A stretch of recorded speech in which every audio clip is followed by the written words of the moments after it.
compañeira desta cuarta temporada, xa cuarta, que nos diría que chegaremos a tanto. E hoxe temos un especialista nun problema ou nun detalle que a todos, polo menos da miña xeración, todos nos preocupou, nos fixo dubidar sobre a situación do mundo académico. As turbohemorraxias sacadas do mestre Mutenroy de Son Goku Dragon Ball. Por favor, podes mostrar, perfecto, daqui. Todos coñecemos o mestre Mutenroy e as súas turbohemorraxias que sangraba polo nariz cada vez que vía unha muller tetas grandes ou grande ou que motivaba inconscientemente o miembro viril do home. Por favor, Víctor, podes falarnos un pouco máis sobre este tema? Boas noites, Juan, que tal? Boas noites, Víctor. Boas noites. Primeiro teño que decir que Víctor, estudiado da Universidade de Oxford, sacou un libro de unhas 800 e pico páxinas, non sei cantas son, 853. falando sobre as turbohemorraxias. De feito, títulos así. Turbohemorraxias. Turbohemorraxias. Algo que aclararlle os espectadores así nun primeiro, para entrar en materia, máis que nada. Non. Non, exactamente. E nun segundo caso, cando os telespectadores dixeran sabemos que Mutenroy sangraba cando vía unha tía boa, pero que era xusto? Que era? Pero que é xusto que lle provoca esta de sangre? Ver unha tía boa. Ver unha tía boa.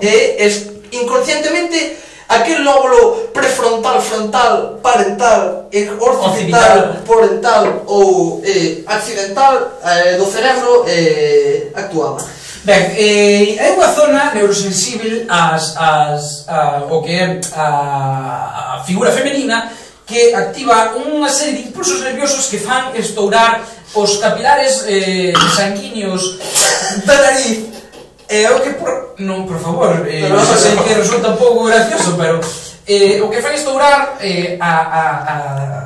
os, como dicía, os capilares sanguíneos da nariz, é o que fai que aparecen esas turboconvulsións hemorráxicas que parece que se despide sangre, pero en realidade é unha amalgama de sangue, glóbulos blancos e algo moco, un pouco de mucosa tamén. Eu teño unha dúbida, e de feito todos os espectadores por internet preguntáronme, é certo que sai con esa presión, porque se recordamos a Mutenroy, por favor, outra vez a camiseta, outra vez, bien, se recordamos a Mutenroy, a presión con que sangraba era asustaba. Exactamente. Eso é verdade, médico.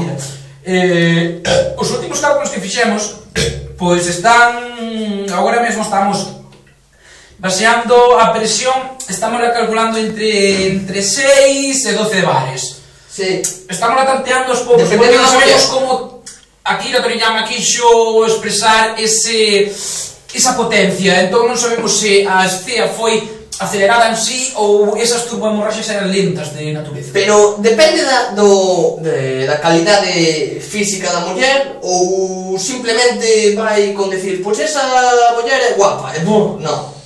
Eso, a potencia, ves me explico, a potencia é directamente proporcional á exuberancia da muller. Non o diría con outras palabras mellores.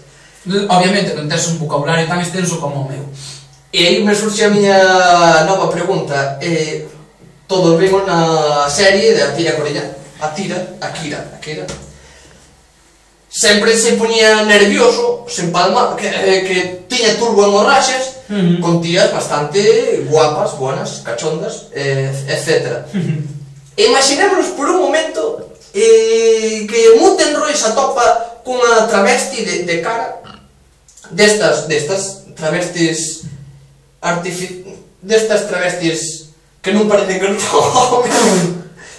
que el, en primeiro caso, non sabe que é un home ou que ten piroliña. A definición de travesti indica que antes era un home e agora unha muller, ou que antes era unha muller e agora un home. Lógicamente ti refires aos que antes eran homes e agora son mulleres. Dentro do meu punto de vista, que pasaría?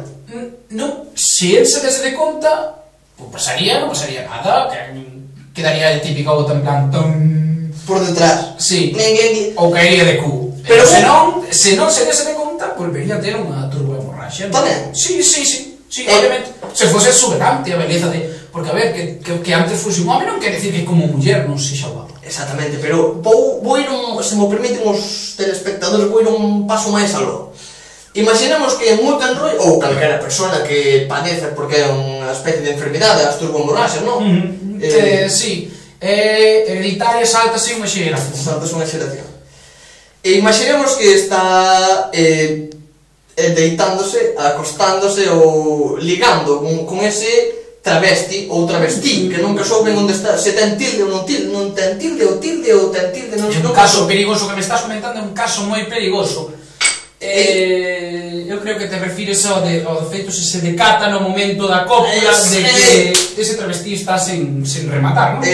Ou que ten demasiado que hai que cortar. Sí, exactamente. Aí pasaría unha cousa que eu considero que sería a morte do propio ser. É que de feito puxaches un nome exacto ese que no capítulo 23 do teu libro Turbohemorraxias. Sí, exactamente, sería a turbohemorraxia invertida. Invertida. Pódese valorar nos dous casos. Sería a turbohemorraxia invertida porque te deitas con un invertido, falando mal e rápido, disculpen os invertidos, bueno, quero dicir os travestis. Falando rápido, non queremos un saludo a todos os travestis. Ou travestis. Sí, travestis, bueno. Pero que pasaría? Pasaría que a turbohemorraxia, en vez de ir hacia fora, a impresión do mesmo descubrimento faría que a turbohemorraxia fose para dentro, destrozando as meninxes do cerebro e da cabeza e estoupando a cabeza do propio ser, no caso, obviamente, de que tiveses esta enfermidade que é moi pouco común. De feito, as turbohemorraxias inversas só hai un par de casos. Datados hai dous casos, un no 1876 e outro no 1912. Exactamente, que Jimmy Olsen e Katrina Husbagna rusa. Tampouco vamos a entrar aquí en materias dialectais. Pois eu penso que non sei se os espectadores teñen algunha pregunta que te chame, non parece que haxa ninguén. Eu, pola miña parte, pareceme que me quedou bastante claro ese enfermidade, podemos chamarlle, porque hai algún preferente, quero dicir, podes saber se algunha persona vai ter turbohemorraxia ou simplemente surxe, como desti, cada chegada a puberdade, o estado máis, como diría eu, inestable hormonalmente, máis amplo, exactamente, máis amplo, máis inestable hormonalmente, como ben dixeches ti, aí é onde realmente se descubre onde pode aparecer a turbohemorraxia compulsiva. Bueno, pois non ten, bueno, obviamente tamén pola xenética, non? Pola xenética familiar, podemos saber. É que houve un caso, saltas unha xeración, sabe a próxima, pero non sempre se cumpre esa estadía de exactamente, non? Podes telo, podes non tela. Bueno, non teño horario. Canto levamos de entrevista, por favor? 8 minutos. 8 minutos, vamos 8. Creo que xa está máis ou menos para finiquitar de finiquito. Así que... gran persona, sí. Gran persona. De feito, estuvo sometida a varias probas porque el pensaba que sufría de turbohemorraxias. De finiquito non. Simplemente era un pouco... Era un tipo acabado. Finiquito era un tipo acabado.